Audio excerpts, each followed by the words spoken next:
Hey guys, how's it going? I got an old E120B.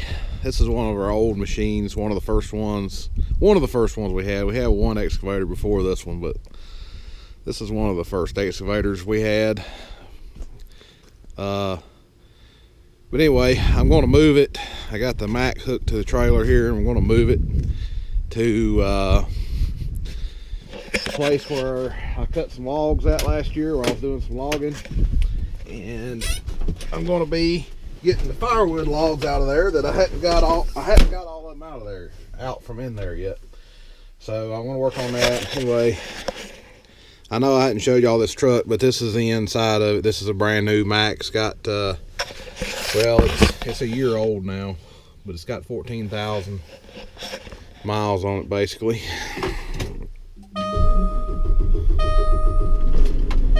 And it's got the M drive, which is an automatic manual transmission. So it still has a clutch, but it's operated by air, and it still has all the gears that work like normal, except it's all air operated and computer controlled. And there is no clutch pedal.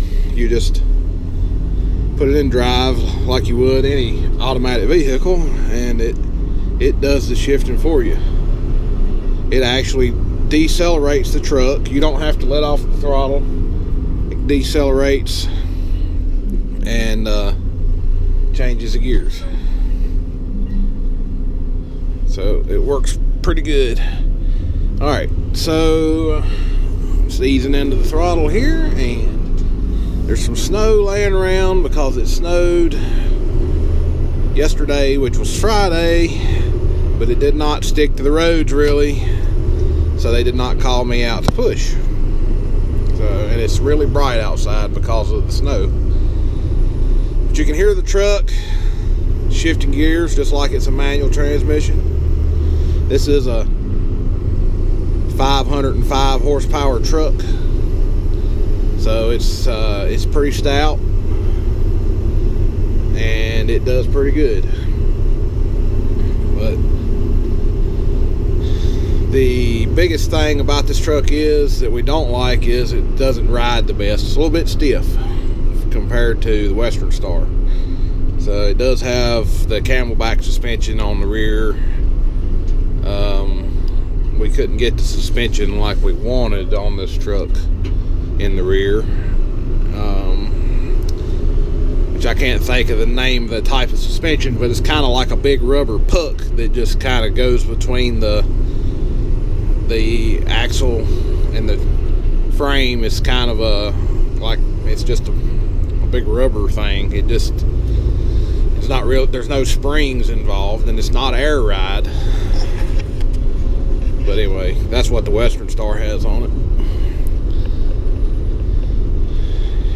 In order to get that on this truck, we was going to have to go to a whole lot heavier rear ends, which made the truck a lot heavier and made the gross weight that we could haul, or made the payload that we could haul in this truck a lot lower. Anyway, I think what I'm going to do here is I'm going to pull over here, and then I'm going to walk this machine down there to where I'm going to be needing it instead of trying to get it down there and unload in the middle of the busier road. This road's not very busy.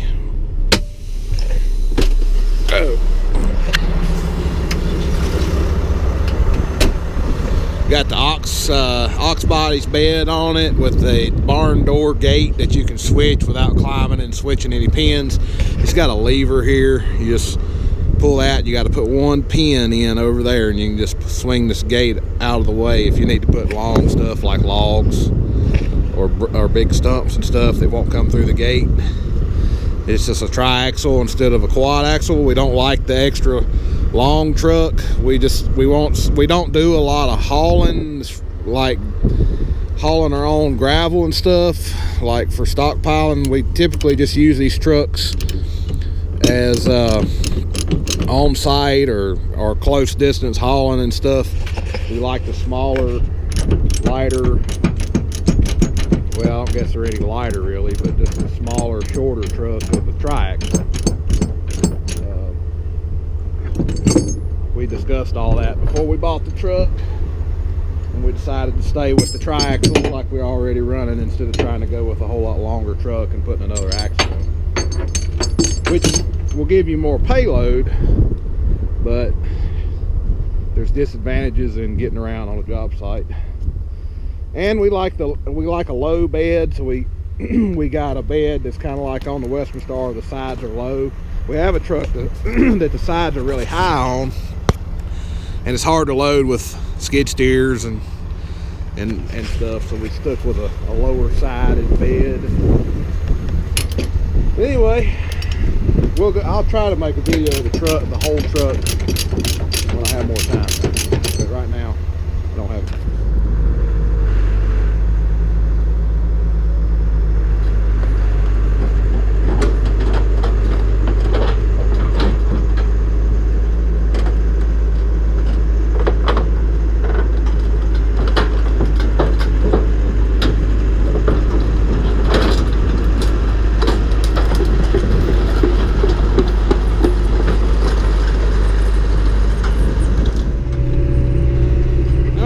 Take this thing across the road here, and over there, way over there in the distance, there's a 963 sitting there.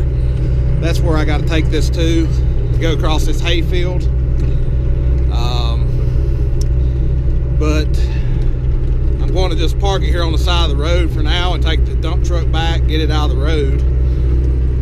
I was going to talk about this machine for just a second. But this machine, a while back we had to make a decision on this machine right here. Let me get out of it. Try not to kill myself. Okay. Obviously this is an older machine. We had to make a decision on it. It got to where it was not operating efficiently. Let's put it that way. And I'm sorry about the wind. I'm sure the wind is going to kill me. I may need to wait till I get back in the truck. Let me put these ramps up. That excavator, it got to where it just didn't have any power. When you would pull the levers, it would just bog down and smoke. It just wasn't very productive anymore. And we got to where we just didn't use it for much anything other than loading mulch or a side job that just needed a little piddling. Because if you tried to put it somewhere where you had to actually work the machine, it just overheated and it would not, it just wouldn't, it was terrible, okay? It wouldn't get anything done really. I mean, it was better than a shovel, but basically useless. So we still were running a hammer on it, which it was doing okay with. My dad was trying to hammer some rock with it, and he thought the engine blew up. I mean, it was sounded like a thrashing machine when it was running. And he got it back on the trailer and he got it home and he took the hammer off of it, and he said basically he thought it was junk. Thought the engine had went. And you've seen the machine. It's not really the best looking machine, you know. And we took care of it as far as maintenance and everything, but it's old, it's worn out.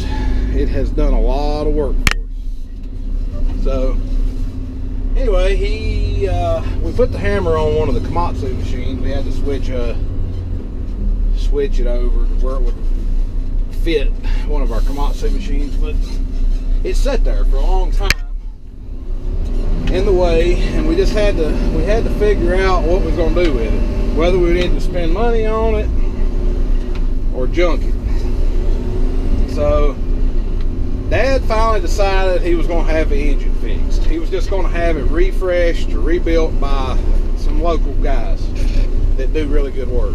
So he got Doug, the mechanic that runs our big tool truck with the crane. He had him pull the motor out, pull the engine out of it. But when he pulled it out, they figured out that the the drive from the engine to the pump had come apart, and that was probably what all the noise was, that the engine wasn't probably destroyed. But since we already had it out, we sent it and had it rebuilt. Nothing had failed in it.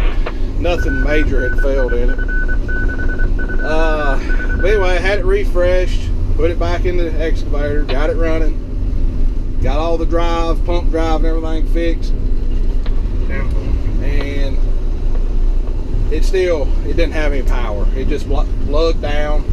But with the engine refreshed, it had more power, so you could tell something was wrong with the hydraulics. As soon as you would engage a lever, it would just bog the engine down and burn, and just in a strain like you were, and the relief valves were squealing, and that was with no load. So then we had to do something. It done spent, I don't remember how much on the engine, but quite a considerable amount. We had to decide what we were going to do from there. So we ended up, after a whole lot of diagnostics and stuff on my part, research, finally decided that the hydraulic pump was going to have to be rebuilt, that the swash plates were hanging in it. So we took it off, sent it to CAT, and they gave us a price, which was it was CAT, so it was pretty high. And we weren't 100% sure that was a problem, but we finally went ahead and had them rebuild the hydraulic pump, and now it's like a brand new machine almost. I mean, it's not a brand new machine, obviously, it's wore out still, other than the engine and the hydraulic pump, but you can actually use it again to do things. So it works good for stuff like this. I think he's got, like, I don't know, 12 to 14,000 in it, getting it going again. So it's definitely worth that if you go to look at what a new excavator costs. 170, 180, $190,000 for that size excavator. And but anyway, we also got a new excavator about the time all that's happening, so it was supposed to take that one's place, but then we decided to give that one a new life and use it like we're using it here. You never have enough excavators, especially ones that don't cost a terrible amount in property taxes because of its age. Alright, I'm going to back this trailer back in the hole, and we'll see if we can get something to haul some firewood on.